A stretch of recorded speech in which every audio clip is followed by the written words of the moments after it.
The world just woke up to one of the largest digital heists in history. $15 billion. Gone.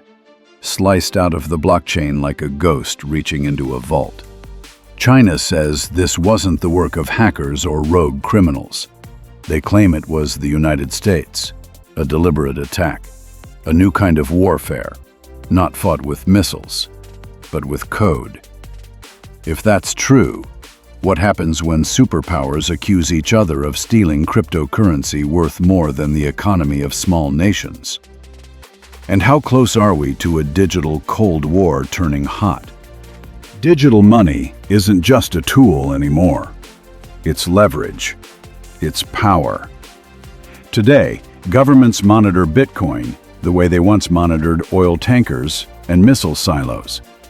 Because crypto isn't just a market. It's a battlefield. China and the U.S. already clash on trade, technology, and the South China Sea. But this? A $15 billion theft from Chinese exchanges and state-linked wallets? That's a new line crossed.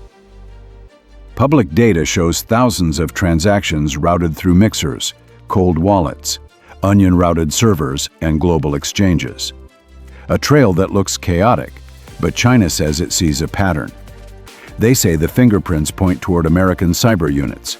The U.S. says it's nonsense, and the rest of the world is left asking, who's lying? And why? To understand the accusation, we need to understand how a Bitcoin hack of this scale works. Think of it like stealing a mountain, one grain of sand at a time. Hackers don't just break into one wallet. They breach an entire ecosystem. Exchanges, keys, server backups, API pipes. Once inside, they siphon small amounts across thousands of addresses, so no single alert triggers. Then comes obfuscation. Mixers, bridges, cross-chain hops, privacy coins, cold wallets, peel chains. Anything to bury the money in noise. But China claims the pattern wasn't noise. It was a signature, a technique known as dual-layer packet tunneling, something they say only a few military teams use. According to Chinese cyber experts, the servers used in the heist routed through infrastructure linked, indirectly, to U.S. defense contractors. Enough for suspicion, not enough for proof. Meanwhile, the U.S. counters with its own argument.